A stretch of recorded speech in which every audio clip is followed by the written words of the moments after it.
Welcome to the third instalment of our Sunday sermon recap. Today with Armel, who preached from Deuteronomy chapter 5, verses 8 to 10. So Armel, could you give us a potted summary of the message today? It was Deuteronomy chapter 5, verse 8 to 10, in the series of the Ten Commandments.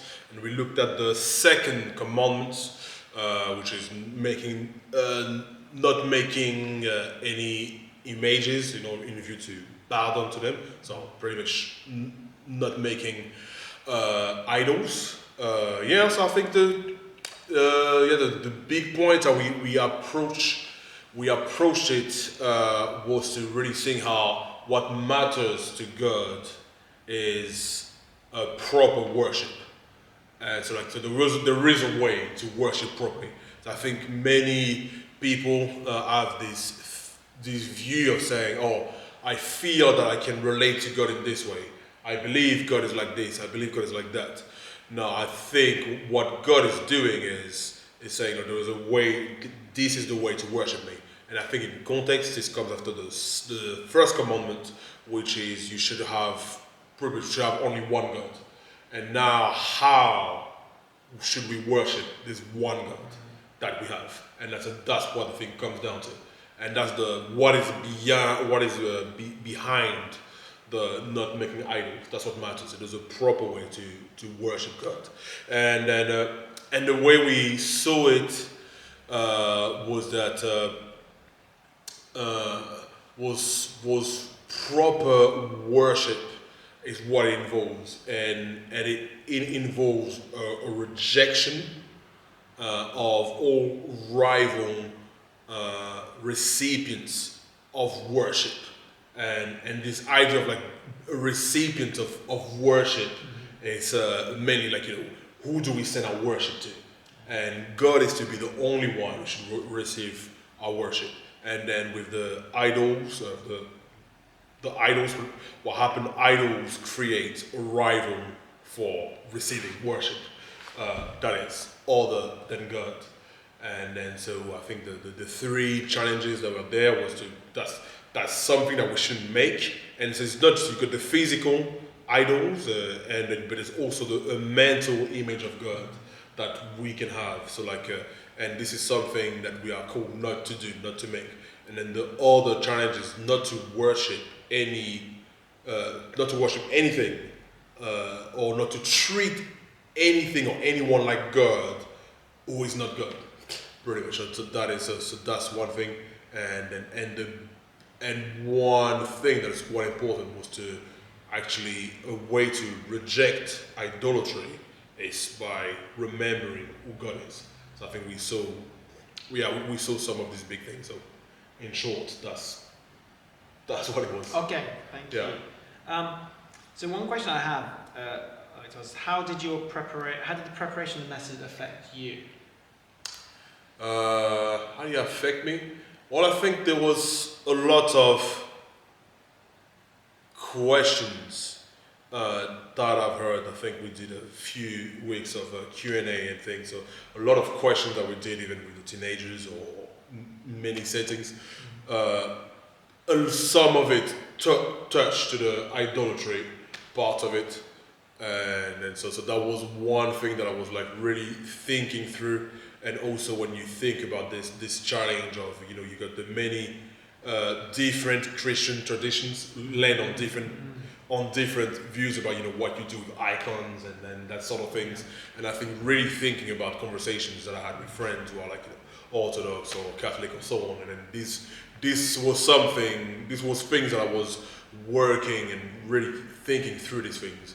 But I think to me, my big encouragement is when we get toward the end. I think this big contrast of God punishing people to the third and fourth generation, but yet showing love to 1,000 generations.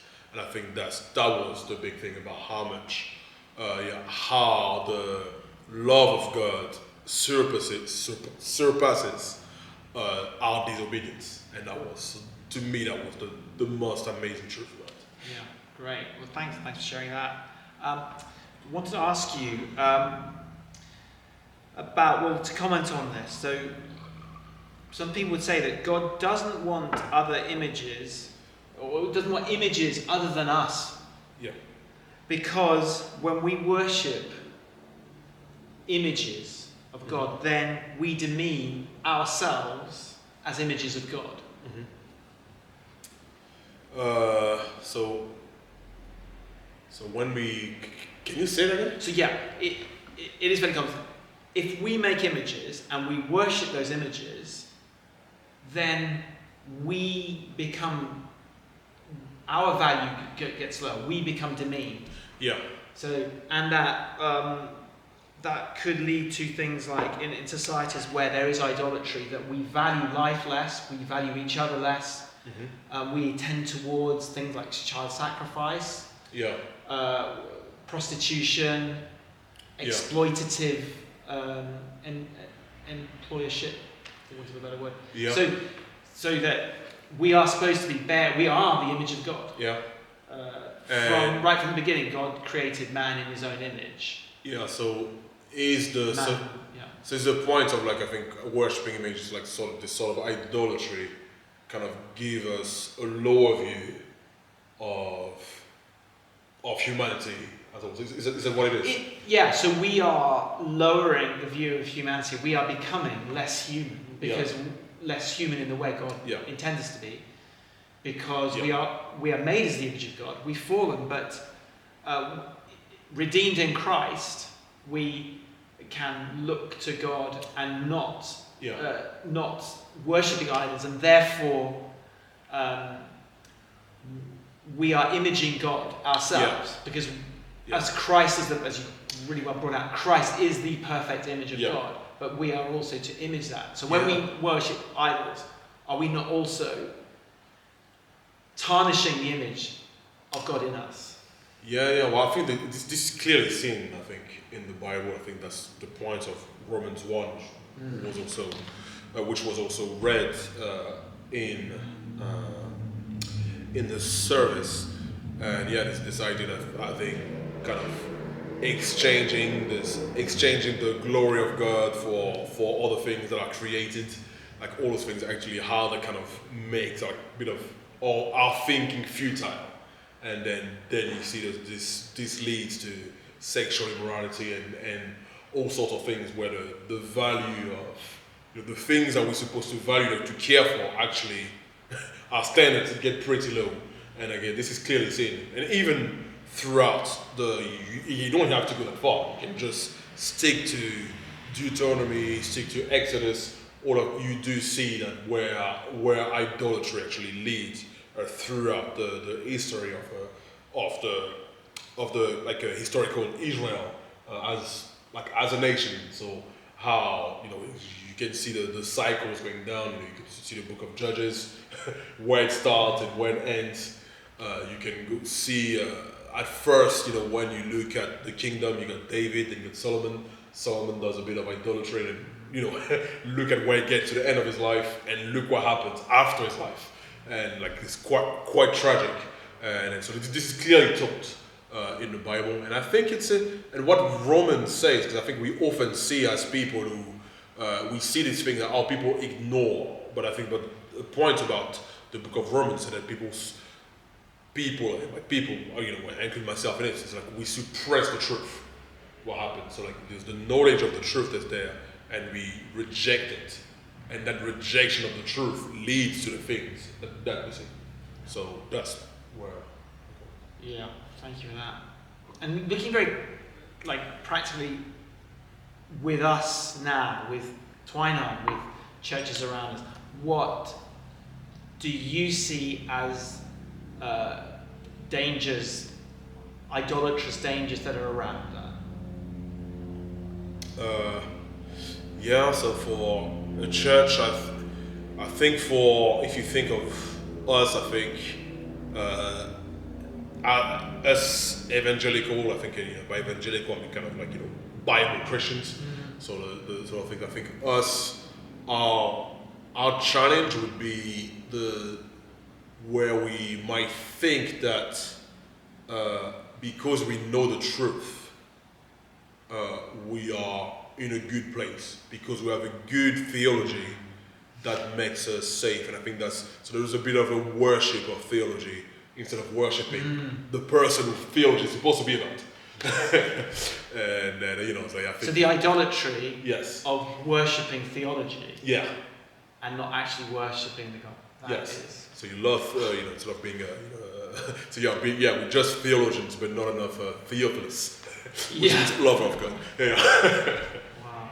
Yeah, and then yes, I think so. That could be one thing, I guess, and so that's a danger that I see, that I see around, and I think and it's something that I'm also prone to. I think the moments I think, oh yeah, I've understood that thing well, I've explained that thing well, and actually, but do I still love my neighbor? Yeah. It's the sort of thing. I still love my neighbor. Do I still care for the poor? Does like how much of it do I still do? And then we can look at someone else of another kind of church tradition and look down on them. Yeah. I think you don't know the theology we do, and they are loving their neighbours much more. Yeah. Yeah. That's the point. Yeah. Yeah. One quote that is often given in context of idolatry is Calvin's quote. Yeah. Everyone's heart is an idol factory. Yeah. And encouragement as to how is anything specific that maybe any specific Bible verses that would be good to take to heart to attack the tendency in our heart to make idols, as you said, mental images of theology of anything. It depends. I think one thing I don't think I know the reference basically, but I think is that this teaching that the human heart is deceitful. Yeah, and that's an important thing, especially when it comes to idolatry. I think idolatry is usually a blind spot. It's something that we have and we don't realize that we have, and we idolize something. We want. You can idolize money. You can idolize love. You can idolize your spouse, your children. You can idolize so many things. Your relationships. You can idolize success and all these things. And you can even idolize serving at church. Your ministry. Things are actually good. That it's good to love these things. But you love these things in a way that it becomes worship.